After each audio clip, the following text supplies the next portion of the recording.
Seed organisation ముఖ్యంగా పేద కుటుంబాల యొక్క చదువు గురించి, వారి యొక్క ఆరోగ్యం గురించి, హెల్త్ రీజన్స్ కోసం స్టార్ట్ చేయడం జరిగింది. ఎన్నో పేద కుటుంబాలను చూసినప్పుడు వాళ్ళ పిల్లలకి చదువు కోసం ఎంతో కష్టపడడం నేను చూశాను. పిల్లల్ని చదివించుకోవాలని ఆశ, కానీ దానికి మార్గం తెలియదు వాళ్లకు. యాక్చువల్లీ ఆర్గనైజేషన్ ఇంట్రెస్ట్ ఎలా వచ్చిందంటే because of my parents. So మాకందరికీ ఎడ్యుకేషన్ మా పేరెంట్స్ ఇవ్వడమే కాకుండా ఆ రిమోట్ ప్లేస్ నుంచి ఎవరైతే చదువుకోవాలని ఇంట్రెస్ట్ ఉన్న వాళ్ళందరినీ హైదరాబాద్కి తీసుకొచ్చి వాళ్ళకి బయట డబ్బులు ఇచ్చి చదివించే అంత శక్తి లేకపోయినా మాతో పాటు మా ఇంట్లో ఉంచుకుని వాళ్ళకి చదువు చెప్పి, నాట్ ఓన్లీ చదువు చెప్పడం, వాళ్ళకి ఎంప్లాయ్మెంట్ కూడా ఏదో ఉద్యోగం ఇప్పించడం అలాంటివన్నీ చాలా హెల్ప్ చేశారు. మేమంతా కష్టపడి ఒక లెవెల్కి వాళ్ళకి తీసుకురావాలి. ఎవరికైతే చదువు మీద ఇంట్రెస్ట్ ఉందో, specially poor people they cannot afford అన్నప్పుడు వాళ్ళకి మనం ఒక చెయ్యి దించి పైకి తేవాలనేసి, అలాగే ఆ చదువులనే కాకుండా వాళ్ళు ఇంకా ప్రొఫెషనల్ పైకి వచ్చి ఉద్యోగరీత్యా కూడా వాళ్ళకి హెల్ప్ చేయాలనేసి మా ఆశ. मेरी नवासी छोटी थी, दूसरा साल निकल के तीसरा लग गया. वो हार्ट का प्रॉब्लम था. 1 साल में जो हार्ट का प्रॉब्लम मालूम हो गया. ये तो क्या बोले, फिर लास्ट में बढ़ गया, बच्ची नहीं जी सकती करके बोले, तो तीसरा साल लग गया था. 2 निकल के तीसरा साल.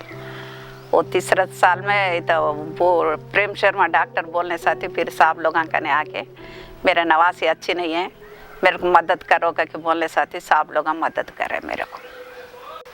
ना का पेट ठंडा रहो, ना बूढ़े बूढ़े होके जियो, हमारा मदद करे. मेरा नवासी को मैं बचा ली, नहीं तो ख़त्म होने वाली थी. అలానే ఎంతో మంది పేద పిల్లలకు స్కూళ్ళలో కానివ్వండి, లేదా పర్సనల్గా వాళ్ళ ఇళ్ళ దగ్గరైనా వెళ్ళి వాళ్ళతో మాట్లాడి వాళ్ళకు ఎడ్యుకేషన్ స్కాలర్షిప్స్ పెట్టడం జరిగింది.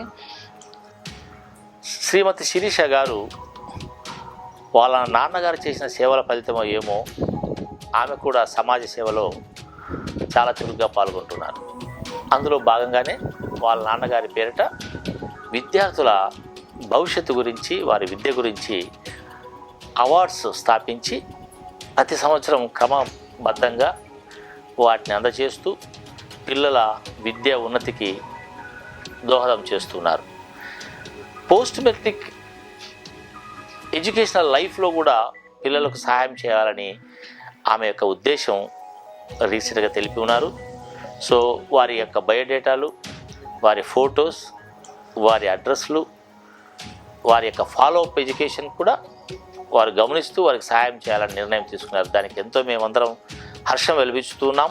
ఇలాంటి వారు దేవుడిచ్చినటువంటి ఆశీర్వాదాలను వారి దగ్గరే ఉంచుకోక అవసరమైన వారికి పంచుతూ వారి ఉన్నతికి దోహదం చేస్తున్నందుకు స్కూల్ తరఫున, మా స్టాఫ్ తరఫున, విద్యార్థుల తరఫున వారికి వందనాలు చెల్లిస్తూ ఉన్నాం. మా మేడం అయితే మొత్తం పిల్లల్ని చదివించడానికి ఆలోచించారు. నేనైతే తీసుకురావడానికి ఇష్టపడలేదు ఫస్ట్లో, కానీ మా మేడం హెల్ప్ వల్లే నేను ఇక్కడ మా పిల్లల్ని తీసుకొచ్చాను. నేను తీసుకొచ్చే వరకు అసలు అమ్మ మాత్రం కుదిరి ఉండవలేదు. నువ్వు తీసుకురా పిల్లల్ని, నేను చదివిస్తాను పిల్లల్ని, పిల్లల బాధ్యత నాది, సార్ పిల్లల్ని స్కూల్లో మొత్తం ఖర్చు సారే పెట్టి పిల్లల్ని చదివిస్తానన్నారు. అందుకని వెట్టు పరిస్థితుల్లోని పిల్లల్ని ఊరిలో వదలటానికి వీల్లేదు, నువ్వు తీసుకురా భవాని అని తీసుకొచ్చినంత వరకు నన్ను ఊరుకోనివ్వలేదు మా అమ్మ అయితే. అందుకనే వాళ్ళు ప్రోత్సాహం వల్లే మా పిల్లల్ని నేను ఇలా చదివించగలుగుతున్నాను. అందరూ చాలా ఆర్గనైజేషన్స్ ఇప్పుడు పనిచేస్తూ ఉన్నాయి సొసైటీలో. వాళ్ళందరూ చదువు అంటే బుక్స్ లేదంటే బట్టల వరకే ఆలోచన చేస్తున్నారు, కానీ ఒక అమ్మాయికి లేదా ఒక అబ్బాయికి పర్సనల్గా కూడా చాలా నీడ్స్ ఉంటాయి. వాటిని చాలా తక్కువ మంది వాటి గురించి ఆలోచన చేస్తున్నారు. సో ఇవన్నీ దృష్టిలో పెట్టుకొని నేను ముఖ్యంగా అమ్మాయిల చదువు గురించి, తర్వాత ప్రాణాపాయంలో ఉన్న పేషెంట్స్ గురించి చాలా చేయాలని ఉంది. ఒక మంచి స్కూల్ రన్ చేయాలని కూడా ఉంది. ఒక అమ్మాయి మంచి లా కాలేజ్లో చదువుకుంటుంది. ఆ అమ్మాయికి చాలా అవసరం ఉంది, మోరల్గా, ఫైనాన్షియల్గా చాలా అవసరాలు ఉన్నాయని నాకు తెలిసింది. సో ఆలోచన చేశాను, ఏ రకంగా అమ్మాయికి హెల్ప్ చేస్తే నేను తనకు సహాయం చేసిందాన్ని అవుతాను, సీట్ ద్వారా ఎలా అమ్మాయికి సహాయం చేయగలమని ఆలోచన చేశాను. ఫైనాన్షియల్ హెల్ప్ కన్నా అమ్మాయికి మారల్ సపోర్ట్ ఎక్కువ అవసరం అని రియలైజ్ అయిన తర్వాత I started talking to her. చిన్నగా అమ్మాయి కష్టాలన్నీ తెలుసుకొని అలా రకరకాలుగా అమ్మాయికి సహాయం చేసే అవకాశం నాకు దొరికింది. She is such a helpful lady, so generous. I never saw her before. Like I met her only last year. Yeah, so I talked to her on the phone for like good number of times, and when I met her I was like, this is like a perfect mother. She's helped my brother financially a lot for his education. She has arranged him a scholarship. I'm thankful to her for that. She's helped my mother for her health purposes. Shishant is a very kind lady, She's always been sweet and helpful to me every time when I need her. I want to become a artist when I grow up. The work which I do, when I will sell the paintings, half of my salary will be for the poor people. I will bring everything, clothes, everything for them. And I feel when you have people around like her around you, then your life gets simpler, though you do not realize that actually your life is getting impacted by their presence, like by a lot of degrees. I hardly talk to her, but when I talk to her, she makes sure that I feel comfortable with her presence. I've went to her home, and thing is, the generosity, the kindness she has, I feel if people have that in them, they can do wonders not just for their own family, but for the families around. If every household has that thing, they can just do wonders to the society, and it'll be so much. Society will be a better place to live in, I would say. So, I would want people like her to like just multiply. అలానే మా father doctor Balanna గారు కూడా మంచి కుటుంబం నుంచి వచ్చి ఇక్కడ medicine చేసి ఆయన అనంతపూర్లో సెటిల్ అయ్యారు. ఆయన నాకు చిన్నప్పటి నుంచి ప్రాణం యొక్క విలువ, ఆరోగ్యం యొక్క విలువ గురించి నాకు చెప్తా ఉండేవాళ్ళు. లాస్ట్ మినిట్లో మెడికల్ హెల్ప్ లేక ఎంతోమంది చనిపోవడం ఆయన నాతో షేర్ చేసుకునేవాళ్ళు.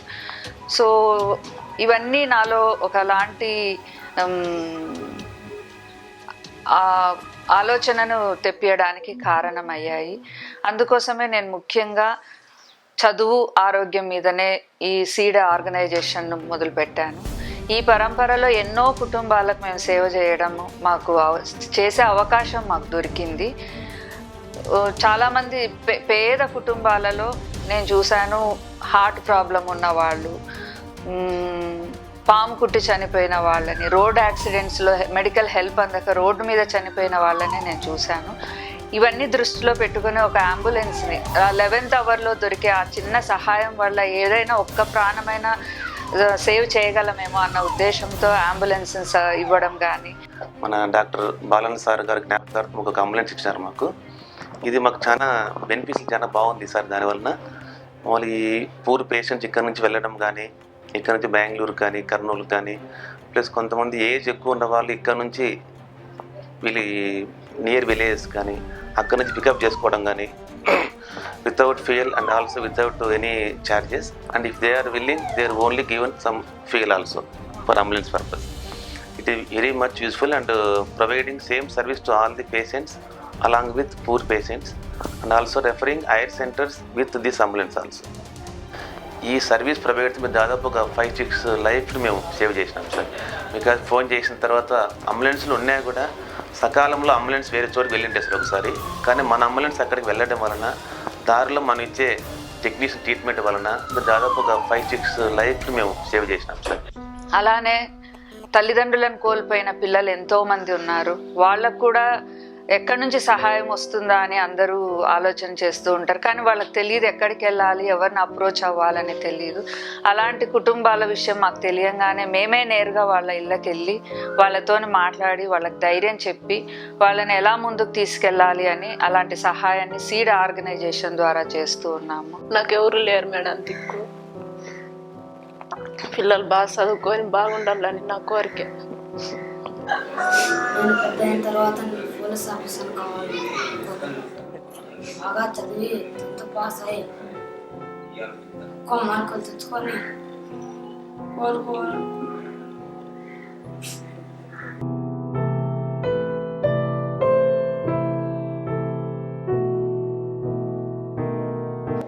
ఎవరైనా నన్ను చదివాలనుకుంటే బాగా చదువుకుంటాను సార్. శిరీష మేడం మాకు సాయం చేస్తుంది సార్. నేను కూలి పని చేసుకునేదాన్ని, నా పిల్లలు బాగా చదువుకోవాలని నేను కోరుకుంటున్నా సార్.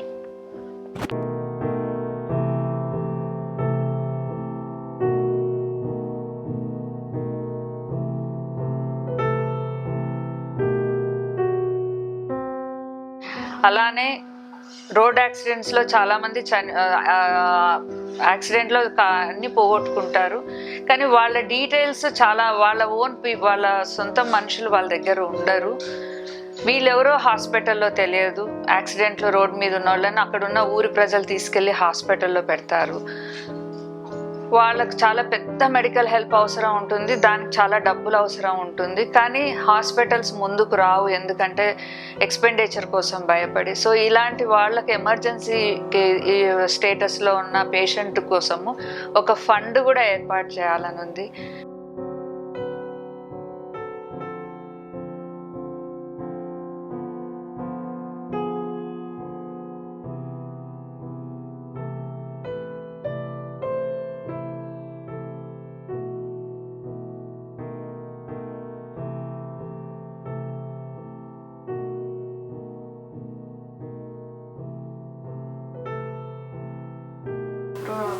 యాభై ఇచ్చినారు మాకు. మా బాధను చూసి వాళ్ళ మేలు మర్చిపోలేమండి. ఇంకంతే, ఇంకా పైకి లేదు. ఇది అంతే, ఏం లేదు. స్వామికి పోయినారు. స్వామికి పోయింటే 2 సార్లు పోయినారు. చూసుకొని వచ్చేటప్పుడు మదనపల్లి దాటుతానే అది అప్సైడ్ అయ్యి పల్టీలు కొట్టి అక్కడే మరి చనిపోయినారు. ఇంకా మాకేం లేదు ఆధారు. ఇల్లు కూడా బాడిగిల్లే. ఏదో సంవత్సరం నెలకు వచ్చేసి 7-8 వేలు సంపాదిస్తాడే మమ్మల్ని అందరినీ సాకుతాండే. ఇప్పుడు ఆయన పోయినాలు ఉంటే మా తిప్పలు ఇంక ఏం చేసే కానీ తెల్లారలే. మాకేదో ఆధారు. మా కొడుకుంటే ఏదో కష్టపడి మమ్మల్ని పోషించుతా అండే. మళ్ళా తండ్రి కూడా కొడుకు వెంగత ఆయన బాయ. మేము ఇప్పుడు మాకే ఆధారు లేదు, ఇల్లు లేదు. ఇది బాడి ఇండ్లు కానీ లేదు. ఏదో కష్టం చేసుకొని బతుక్కోవాలి. ఈ 2 పిల్లలు మేము వస్తాము. అంటే ఈమె యాబ్నిగా వాళ్ళ గారు 50-50 ఇచ్చారు. 5 మెంబర్స్కి ఇచ్చారు. 2.5 lakhs ఇచ్చారు 5 మెంబర్స్కి అని. I also want to help others, some students who want to study. పల్లెల్లో వెళ్ళినప్పుడు నీటి కొరత వల్ల ఎంతోమంది పేషెంట్స్, ఫ్లోరైడ్ ప్రాబ్లం వల్ల కూడా చాలామంది మనుషులు కురచగా అయిపోయి డ్వార్ఫ్ లాగా తయారైపోతారు. సో వాళ్ళ అవసరాలను చూసినప్పుడు వాళ్ళకు ఒక వాటర్ సహాయం చేస్తే బాగుంటుంది అనే నీటి సహాయం అవసరము. సో వాళ్ళ గురించి కూడా బోర్లు వేయించడము. ఏదో ఈ బోర్ వేసిన మాకైతే పెద్ద సాయం సార్. మేము ఆ రోజు ఆ మేడంని అడిగి మాకు ఎట్టి పరిస్థితుల్లోనూ బోర్ కావాలని అడిగింటే ఆ రోజే వచ్చేసిపోయినారు. అట్లే వేసినారు. మేము మోటార్ సదుపాయం చేసుకొని పంపు కొట్టించుకుంటే మళ్ళీ ట్యాంకర్ కట్టించినారు. దానికి చేసుకుంటాం. ఇప్పుడు మొత్తం ఈ బోర్ వల్లనే ఏరేదంటే పక్కనంటే ఈ బోరు గతం తప్పై కరెంట్ లేకపోయినా, ఒకవేళ మోటార్ చెడిపోయినా కానీ ఇంకా కొత్త సేదల్లో అటు తోటలు పడితే పోయి నీళ్ళు ఎతకసుకోవాల్సింది, ఎక్కడ నీళ్ళు లేవు. కాబట్టి ఈ బోర్ వలన మాత్రం మాకు చాలా ఉపయోగపడింది. గ్రామంలో సార్ ఈ ఫ్లోరైడ్ వల్ల పిల్లలు మెంటల్ ఇది అయ్యేది. కొంచెం వయసులోనే మాకాళ్ళు ఇది కావడము, వంగకోండు పోయేది, ఇది కావడము, మాకాళ్ళు వంగ అనమాట, సొట్ల పోయేది, ఇట్లాంటివన్నీ అవుతుంటాయి ఆ ఫ్లోరైడ్ వలన.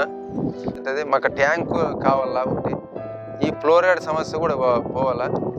మరి దయచేసి ఈ ట్యాంకు ఒకటి సాయం చేసి, మరి ఇట్లా పిల్లలు కూడా ఉన్నారు, వాళ్ళకి ఏమన్నా అయితే ఏదైనా సాయం చేస్తే, ఆ కుటుంబంలో అయితే 3 పిల్లలు ఇది తిక్ అనమాట, మాటలు రావు, మెంటల్ అనమాట. 3 అంతే. ఇలా అక్క ఉంది, ఈ తమ్ముడు ఉన్నాడు, మతి స్థిమితం అసలు లేదనమాట. ఆ గవర్నమెంట్ కూడా మంచిగా 500 పెన్షన్ కూడా ఇస్తుంది. అయితే ఈ పిల్లవానికి అయితే ఈలే శాంక్షన్ అయ్యి మళ్ళీ అప్పుడు తీసేసినారు. కాబట్టి అట్లా వాళ్ళకి ఏమన్నా సహాయం చేస్తే బాగుంటుంది సార్.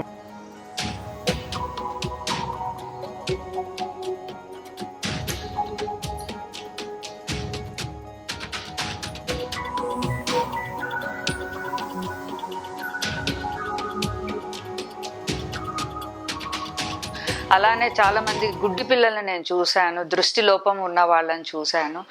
వాళ్లకు చాలా తెలివి ఉంటుంది, వాళ్లకు చాలా చేయాలని ఉంటుంది, కానీ ఎలా వాళ్ళ కోరికలను నెరవేర్చుకోవాలో మార్గం మాత్రం తెలియదు. సో అలాంటి కుటుంబాలను నేను వరంగల్లో ఒక ఆర్గనైజేషన్ చూశాను, కరీంనగర్లో చూశాను, హైదరాబాద్లో చూశాను. సో వీళ్ళకు కూడా చాలా చేయాలని ఆశ ఉంది. సో ఎంత మా వరకు వీలైతే మా కుదిరినంత వరకు మేము సహాయం చేస్తూ ఉన్నాము. So I've been working with the education of visually impaired children for a few years now, and they face a lot of difficulties in a few subjects where there's a lot of visualizing to do.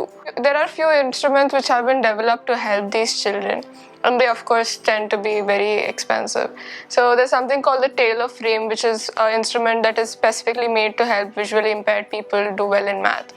So SEED has been extremely helpful in helping us fund these children and make sure that they have all the instruments they need for their examinations, and after that to ensure that they have the tools they need to survive in such colleges and other educational institutions. We've also provided them with different sort of bags and other things that could kind of keep them motivated to go to school and perform well in these exams. So yeah, we're very grateful to SEED for all the help they've done. And this year, out of 8 students, 3 of them have gotten seats in very prestigious national law universities all over India, and they've officially been admitted into those colleges now. Funding is definitely one of the biggest drawbacks, or one of the biggest hurdles that we are facing. Even though we have all the enthusiasm and initiative to want to go help out these scholars and students, it is very difficult for us to always have that amount of funding ready. So this time we faced a lot of difficulty in making sure that the funding reached all 3 scholars who got through national law universities. We were able to help 2 of them properly, and for one we had to struggle a little and ensure, go do a little asking around before they got all the funding that was needed, and it was sent through SEED to the national law universities. So I'm sure if we have few more people who are more skilled and more able to handle different situations, and also ways to ensure that we get better funding, because it's absolutely heartbreaking if we work hard and make sure a scholar gets into a university, and then we don't have the funding to keep him there. So I think it's an amalgamation of 2 things that we need right now to make SEED reach the objectives it needs. People who always move through SEED are extremely motivated to give back to the society.